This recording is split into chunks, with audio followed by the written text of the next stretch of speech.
Oi gente, seja bem-vindo ao meu canal. Se você é novo por aqui, eu costumo falar sobre casos criminais reais nas quartas e em algumas sextas eu falo sobre mitos e lendas enquanto me maquio. Então, se você gosta desse tipo de conteúdo, não se esqueça de se inscrever, deixar o seu like, que é muito importante para a divulgação do canal. Lembrando que se você tiver alguma sugestão de caso criminal, mitos ou lendas, é só comentar aqui embaixo que eu anoto tudo e tento trazer o mais rápido possível. Então chega de blá blá blá e vamos pro caso de hoje.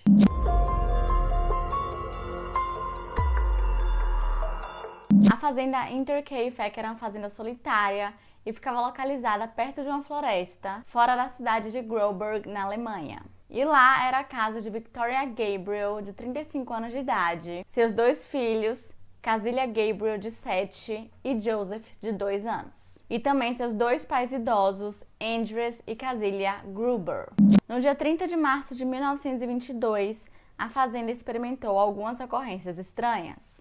O patriarca da família, Andres Gruber, disse a pelo menos um vizinho e um vendedor de ferragens da aldeia próxima que havia descoberto pegadas na neve que saíam da floresta nos limites de suas terras. Esses passos iam da floresta em direção à fazenda, porém não retornavam. Ele também descobriu que um galpão na propriedade estava com a fechadura quebrada e parecia ter sofrido o que ele alegou ter sido uma tentativa de roubo. Além disso, a chave da casa havia sumido.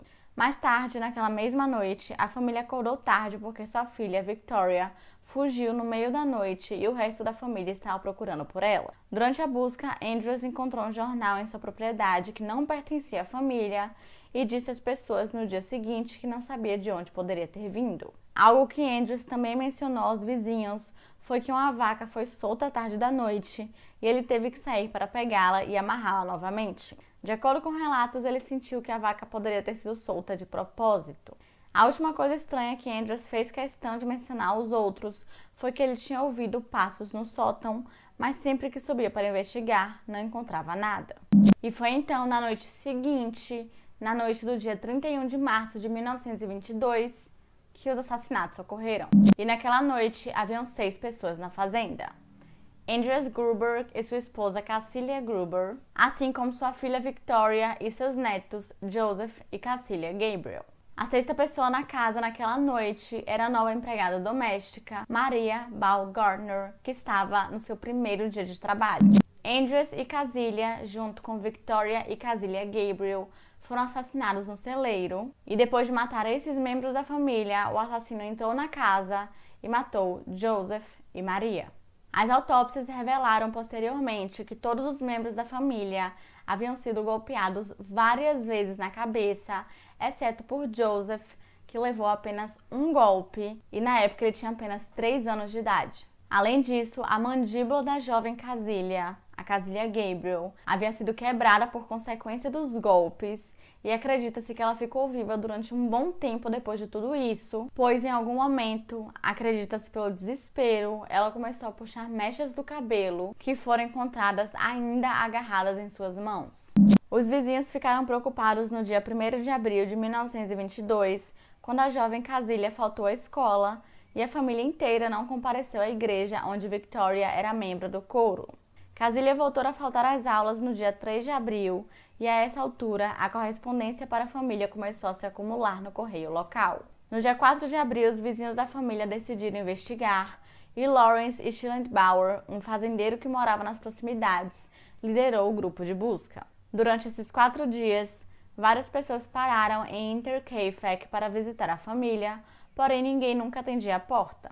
Alguns dos vizinhos viram fumaça saindo da chaminé e algumas das pessoas que pararam disseram que, pelo que puderam ver pelas janelas, alguém estava na casa recentemente. Ainda no dia 4 de abril, um reparador apareceu na fazenda para consertar alguma coisa e por um bom tempo ele tentou chamar a atenção da família para ver se alguém via que ele estava ali, só que ninguém nunca apareceu. E durante essas tentativas ele percebeu que as portas da frente e de trás estavam trancadas e que dentro da casa tinha um cachorro latindo. E como ninguém aparecia para falar com ele, ele simplesmente decidiu ir consertar o que precisava de conserto, já que era na parte exterior da casa.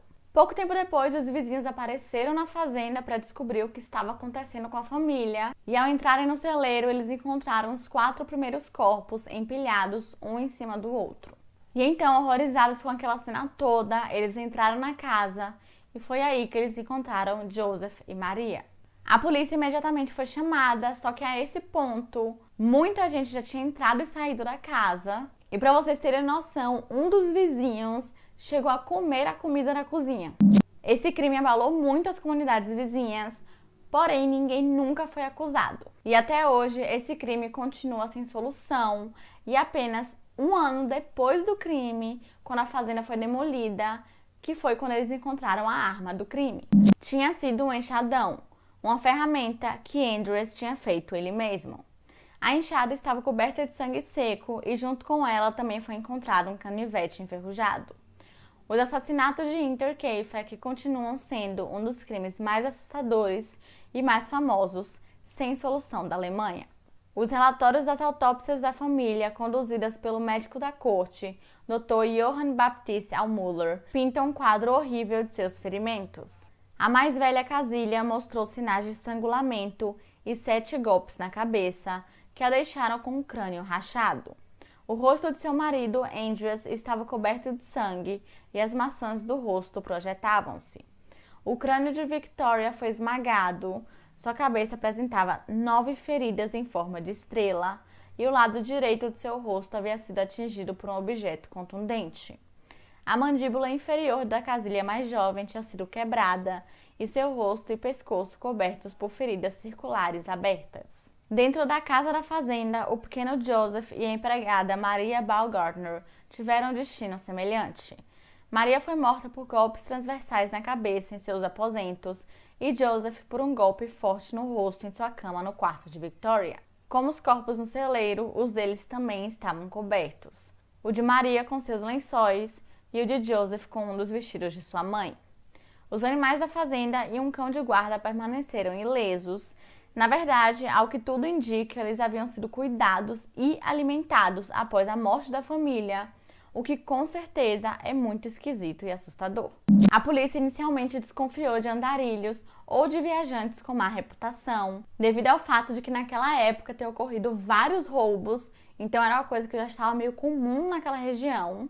Porém, eles acabaram descartando essa teoria muito rápido, levando em conta que havia muito dinheiro dentro da casa, então se a pessoa estivesse ali para roubar, com certeza aquele dinheiro não estaria mais ali. Além dos corpos, do feno e dos lençóis usados para cobri-los, nada havia sido mexido, embora o assassino claramente permaneceu na fazenda por vários dias, alimentando os animais, fazendo as refeições e acendendo fogueiras. Quando a polícia questionou a ex-empregada sobre sua crença de que a propriedade era mal assombrada, ela disse que havia chegado a essa conclusão depois de ouvir constantemente sons no sótão e ter a sensação de estar sendo observada. E para tornar as coisas ainda mais esquisitas, uma das chaves da casa havia desaparecido pouco tempo antes dos assassinatos. E levando em conta tudo que a polícia sabia até agora em relação aos passos na neve que Andrews tinha visto na noite anterior, a chave desaparecida e a chaminé em constante uso faz-se acreditar que tinha sim alguém morando na casa sem que a família soubesse. E não demorou muito para que a suspeita começasse a girar em torno dos homens que eram ligados à família. Victoria era uma viúva que tinha perdido seu marido na Primeira Guerra Mundial e, na verdade, até hoje muita gente não sabe se ele era realmente o pai de Joseph. Após a morte de seu marido, Victoria começou a ter um relacionamento com Lawrence Schlittenbauer, que foi o homem que liderou a equipe de busca que encontrou os corpos. E ambos, tanto quanto Victoria e Lawrence, falavam publicamente que Joseph era filho deles. Eles até planejavam se casar para construir uma família, porém Andrews acabou interferindo e o relacionamento acabou. Lawrence então seguiu sua vida e acabou conhecendo uma outra mulher com quem ele se casou e teve um filho. Porém, esse filho acabou falecendo pouco tempo depois. A polícia apontou o Lawrence como suspeito. Eles teorizavam que, traumatizado pela morte de seu bebê e não querendo pagar a pensão alimentícia para Joseph, ele tinha ido para a fazenda, que ficava localizada a apenas alguns metros da dele, e matou Victoria e sua família.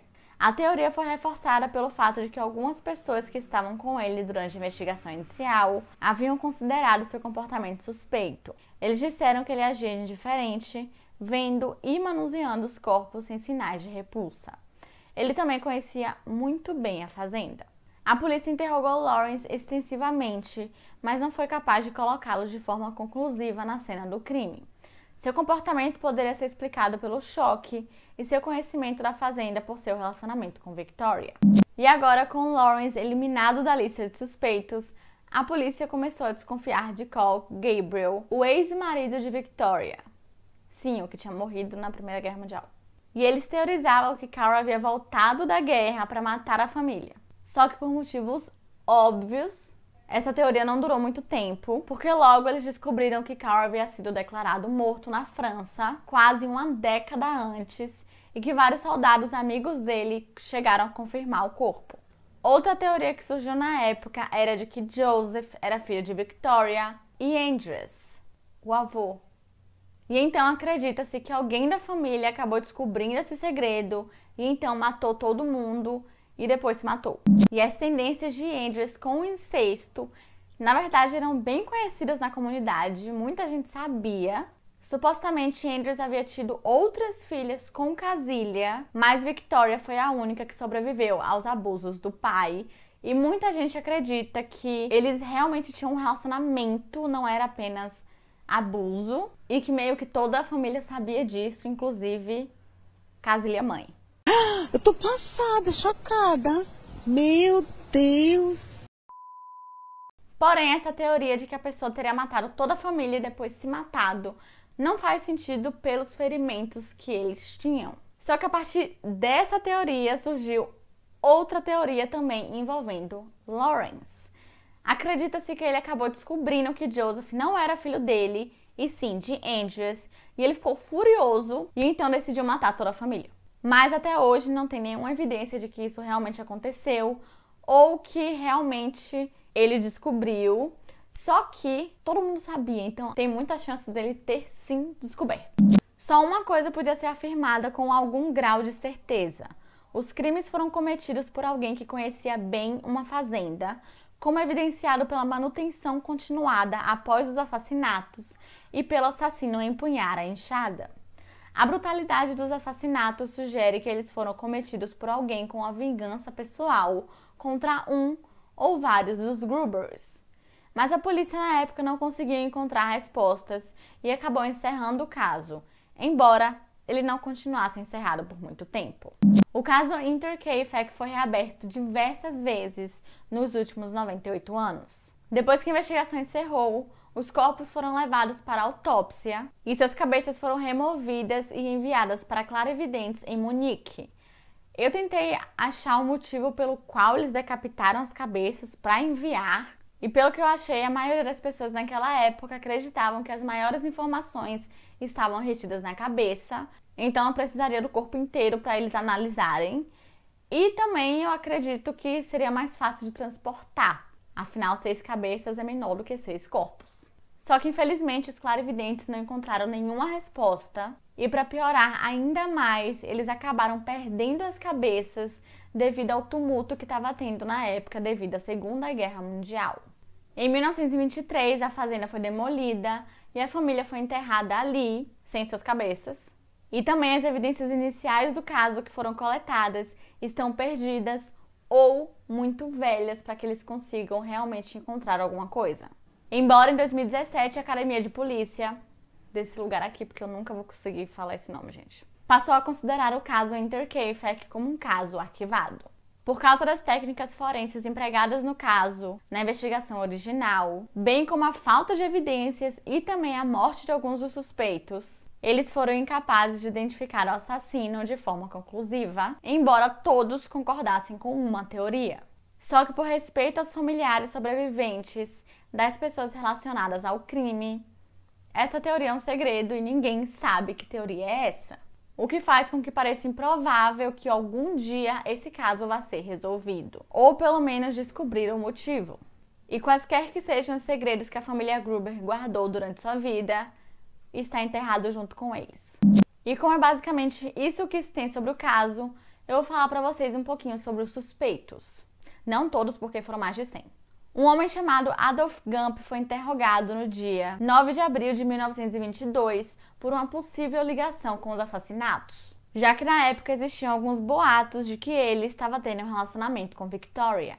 E acontece que Adolf Gump já havia cometido um assassinato com outras 3 pessoas na Silésia. Entretanto, nunca foi encontrado nenhuma evidência que pudesse ligá-lo diretamente com esse crime. Em 1951, o promotor Andreas Popp passou a investigar Anton Gump, irmão de Adolf Gump. A irmã dos homens teria afirmado em seu leito de morte que eles realmente haviam cometido o crime, fazendo com que apenas Anton fosse preso sob custódia, já que Adolf havia morrido em 1944. Em 1954, Anton foi liberado e a acusação contra ele interrompida por falta de provas. E diversas outras prisões foram feitas em relação a esse crime, só que todo mundo foi solto pelo fato de não ter evidência nenhuma. E isso fez com que o caso fosse fechado em 1955. Mas mesmo com o caso fechado, alguns interrogatórios continuaram acontecendo até 1986. Em 1971, uma mulher chamada Therese T. escreveu uma carta em que ela contava um acontecimento que aconteceu quando ela ainda era adolescente. Quando ela tinha apenas 12 anos de idade, ela lembra de sua mãe receber a visita da mãe de 2 meninos chamados Carl e Andreas S. E a mãe desses 2 jovens afirmava para a mãe de Therese que seus filhos eram os assassinos de Intercaifeck. E ela ainda disse que seu filho, Andreas, lamentou a perda do canivete. Lembra que encontraram um canivete perto do enxadão? Só que essa pista também não levou a lugar nenhum, porque ninguém nunca conseguiu provar que aquele canivete eram desses 2 jovens, porque eles podiam muito bem ser de alguém da família. Mais tarde, um homem chamado Peter Weber foi nomeado suspeito por Joseph Bates. Os 2 haviam trabalhado juntos no inverno de 1919 para 1920 como operários e chegaram a dividir uma câmara. E de acordo com Bates, Weber naquela época havia falado sobre uma fazenda chamada Intercaifeck. E Weber sabia que ali apenas moravam 2 idosos e seus filhos, e é provável que ele soubesse do incesto entre Victoria e Andreas. Bates chegou a testemunhar contra Weber em uma audiência onde ele falou que ele queria matar Andreas e roubar todo o dinheiro da família. E acredita-se que Weber havia tentado convencer Bates a fazer isso com ele, só que como ele não respondeu à oferta, Weber parou de falar sobre o assunto e talvez ele tenha encontrado outra pessoa para fazer com ele. A ex-empregada da família, Crescens Rieger, chegou a trabalhar na casa de novembro de 1920 a setembro de 1921. E ela suspeitava que os irmãos Anton e Carl Bickler cometeram os assassinatos. Anton Bickler havia ajudado na colheita de Intercaifeck e, portanto, ele conhecia muito bem o local. Rieger disse que Bickler costumava falar sobre a família e que em um momento Anton chegou a sugerir que a família Gruber deveria estar morta. Ela também afirmou que o cachorro da fazenda era extremamente bravo, mas que ele nunca latia para Anton. Ela ainda acrescentou que achava que Anton e Carl haviam matado a família com a ajuda de um homem chamado George Siegel, que havia trabalhado na fazenda Intercaifeck e sabia muito bem da fortuna da família. E supostamente Siegel já havia invadido a casa em 1920, porém ele negou tudo. Em 1999, uma senhora entrou em contato com a polícia, alegando que seu ex-senhorio tinha algumas informações sobre o caso. As autoridades chegaram a investigar essa pista, só que eles descobriram que esse homem havia feito essas afirmações em 1935 e infelizmente era tarde demais, porque ele havia falecido. As circunstâncias estranhas e pouco claras do caso, incluindo a falta de evidência, tornaram esse caso extremamente lendário e um dos mais notórios da Alemanha. E ele também despertou o interesse mundial que continua até hoje, resultando em muitas obras ficcionais e não ficcionais, incluindo livros, filmes e peças. Tem até 2 filmes que são os filmes mais famosos desse caso. Um se chama Intercaifeck e o outro se chama Tanod, e os 2 foram lançados em 2009. E é isso, gente. Esse foi o vídeo de hoje. Eu espero que vocês tenham gostado. Se vocês gostaram, não se esqueçam de se inscrever, deixar seu like, que é muito importante para a divulgação do canal. E se você tem alguma sugestão de caso criminal, lenda, mito, qualquer coisa, é só comentar aqui embaixo que eu anoto tudo e tento trazer o mais rápido possível. E é isso, até o próximo vídeo.